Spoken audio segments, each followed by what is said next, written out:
Welcome to Mr. Hutchings History, where the past comes alive. Let's dive into today's story. Okay, so get this right. We're going to dive into a story that starts out simple but gets really complicated. 1966, James Meredith, the guy who integrated Ole Miss, decides he's going to walk across Mississippi to encourage black voter registration. Sounds peaceful enough. No, you'd think so, but this is the 60s in the South. Yeah, not exactly known for being chill about civil rights. Exactly. Meredith's story is fascinating because it really reflects how the whole civil rights movement was changing. Right, like back in '62, him enrolling at Ole Miss was a huge eat-you-test deal. But it took federal troops to make it happen. Yeah, they had to literally escort him onto campus. So by 66, when he starts this walk, there's this underlying tension, like a sense that even these big victories come at a high price. And that tension, it just explodes on day 2. Meredith gets shot. Oh, yeah.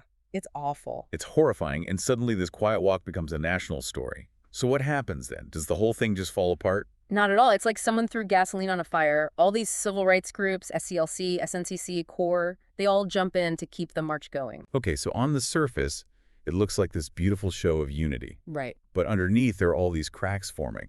What were some of the main differences that were brewing? Well, you've got the NAACP, led by Roy Wilkins. They're all about pushing for a new civil rights bill. Legislation, to them, is the key to real change. Makes sense. Yeah. But Stokely Carmichael, the head of SNCC, he throws a major wrench in things.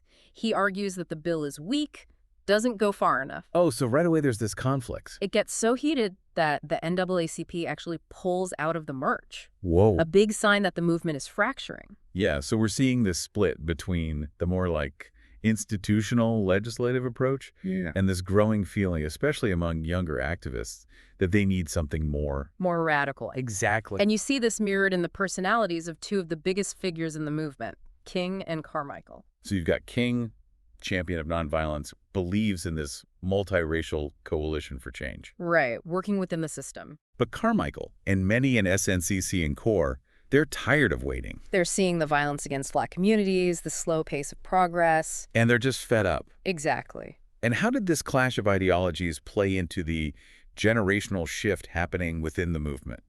I mean, King had achieved these hard-won victories with nonviolence, but for those coming of age in the 60s, those victories might not have felt like enough. That's a really insightful point. Things like the Mississippi Freedom Summer of '64, where activists faced horrific brutality with almost no federal protection, that really solidified the sense of disillusionment. The government made promises, Yeah. but for many, those promises felt empty. Especially in the face of that kind of danger. Which brings us to probably the most iconic moment of the Meredith March, the birth of the slogan, Black Power. This feels like a turning point, doesn't it? Absolutely. As the march continues, with white onlookers shouting slurs, even waving Confederate flags, Carmichael starts chanting, "Black Power," and the crowd, they roar back. I get chills just thinking about it. It's electric. But for King, it's a red flag. He worries it will alienate white supporters and cause a backlash, that it could undo all the work they'd done. So Black Power becomes this instantly powerful symbol, Yeah. but its meaning, even from the start, is up for debate. Oh, absolutely. It's not a simple concept. It becomes a lightning rod. For King, freedom now represented integration, black and white Americans working together for equality. Right. But for Carmichael and many others, Black Power meant something different. It was about black self-reliance, self-defense, maybe even a step back from integration In favor of black autonomy. control over their own institutions, their own communities. Exactly. And this clash of visions embodied in those two slogans, it really exposes the growing divide within the civil rights movement. It's a stark contrast to the image of unity you see in those early photos. And all of this is happening while the Vietnam War is raging, which is taking up all the nation's attention and resources. Right. President Johnson, who's already wary of the rising tension within the movement, he pretty much ignores King's pleas for federal protection. So you've got a movement divided from the inside, and a government that seems either unwilling or unable to protect those fighting for basic rights. It's a recipe for frustration. And it adds fuel to the fire for those activists who are leaning towards more radical action. It reinforces that idea that waiting for the government to do the right thing Is a losing game. they need to take charge of their own destiny. Exactly. This is fascinating, It is. but it also feels incredibly complex. How have historians tried to make sense of this pivotal event? There seems like there are so many layers to peel back, so many perspectives at play. Oh, you're absolutely right. Historians have come up with a few main schools of thought when it comes to the Meredith March. You have the social conflict school, which, like the name suggests, focuses on the friction, the competing visions within the movement itself. So looking at the internal struggles, the different ideologies battling it out. Precisely. Historians like Charles Payne argue that the march was a microcosm of this larger shift, from integration to this call for Black autonomy. They point to the influence of younger activists, who are less focused on desegregating existing systems and more concerned with tackling things like economic inequality and urban poverty. It's about questioning the power structures themselves. It's not just about sitting at the white lunch counter anymore. Right. It's about who built the lunch counter and who profits from it. It's a much more radical critique. Exactly. And then there's the political pragmatism approach, favored by historians like Adam Fairclough.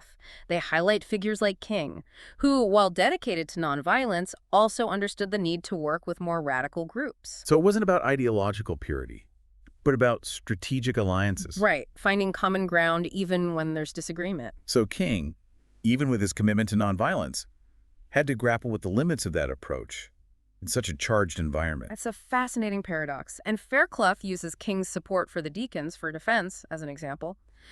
Who were they? A Black self-defense group. King recognized that nonviolence alone might not be enough for Black communities facing constant threats. That's incredible. Then there are the grassroots historians, like Claiborne and Carson.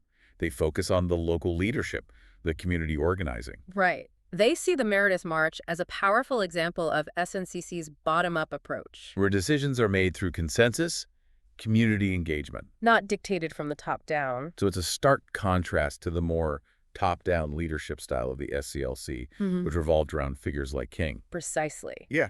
And finally, you have the Black Power historians, such as Peniel Joseph. They view the Meredith March as this turning point towards a more militant phase of the movement. Oh, interesting. They argue that Carmichael's Black Power wasn't just a catchy phrase, but a genuine expression of this desire for Black self-determination. A rejection of the limits of integration. Exactly. So it's where Black Power goes from a controversial slogan to a full-blown ideology, a blueprint for a new era in the fight for Black freedom. It sounds as though we've just scratched the surface of this event. We have. The Meredith March is an incredibly rich and nuanced historical event, and there's much more to uncover. It's wild to think that a walk could cause such a huge shift in the civil rights movement. But in all this debate about ideology, there's a part of the story that's kind of sad. James Meredith, the guy who started it all, ends up feeling sidelined. It's ironic, isn't it? This incredibly brave man who risked everything to integrate Ole Miss, and suddenly his personal mission gets overshadowed by these big personalities and their competing visions. So Meredith's goal, to get Black Mississippians to register to vote, it gets caught up in these larger questions about the direction of the whole movement. It's like the march takes on a life of its own. It really does. And to understand Meredith's perspective, we have to remember what voting meant in Mississippi back then. It was more than just casting a ballot. It was challenging a system that was designed to silence Black voices. So for him, this walk was about reclaiming that power. Exactly. But his message gets tangled up in this battle between integration and Black power. Right. It shows that even within a movement fighting for justice, there can be conflict and disagreement. Absolutely. And by the time the march reaches Jackson, with 15,000 participants, it's become a stage for these competing slogans and ideologies. Yeah, you hear Black power being chanted, but you also hear freedom now reminding us of the movement's focus on integration and nonviolence. Right. They're both present. It's like those two chants represent the two sides of the movement at this point.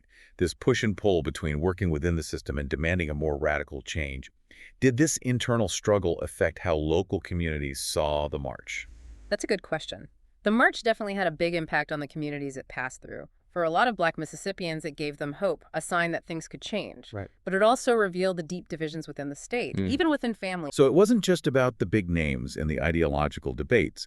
It was about the everyday people affected by this event. Exactly. Are there any stories from those communities that show us the impact of the march? There are many. One that comes to mind is Fannie Lou Hamer, a Mississippi sharecropper and voting rights activist. She joined the march and became this powerful voice for the grassroots movement. Okay, yeah, I've heard of her. Her story shows the courage and resilience of Black women, who are often leading the fight for civil rights. It's so important to highlight those often unsung heroes, the people we might not read about in history books, but who were essential to the movement's success. Absolutely. The Meredith March wasn't just about ideas. It was about real people risking their lives for a better future.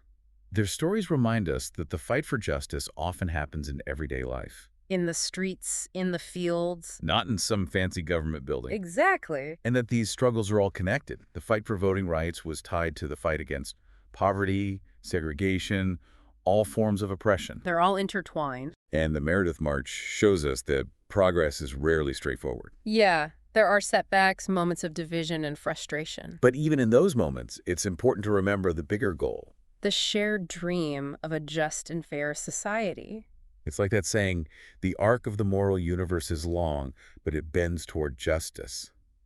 But it takes work to make it bend. Constant effort. And the Meredith March, with all its complexities and contradictions, was a push in the right direction. It was. And looking back, it's important to recognize that different perspectives and experiences are valid, even when they clash. Right. It's not about everyone agreeing all the time. It's about recognizing that the fight for liberation has many sides, that there are many ways to achieve justice. And sometimes those ways might be different. And that's okay. What matters is that we're all working towards that same goal, a just and equal world. Exactly.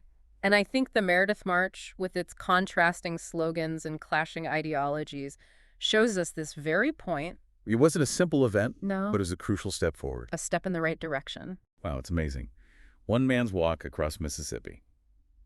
And it brings up all these questions about social change at the government, the very idea of freedom. As we wrap up our look at the Meredith March, I keep coming back to those two slogans, Freedom Now and Black Power. They're more than just words. What do they mean to you today? That's a great question. And honestly, there's no easy answer. It's something we all have to wrestle with, both personally and as a society.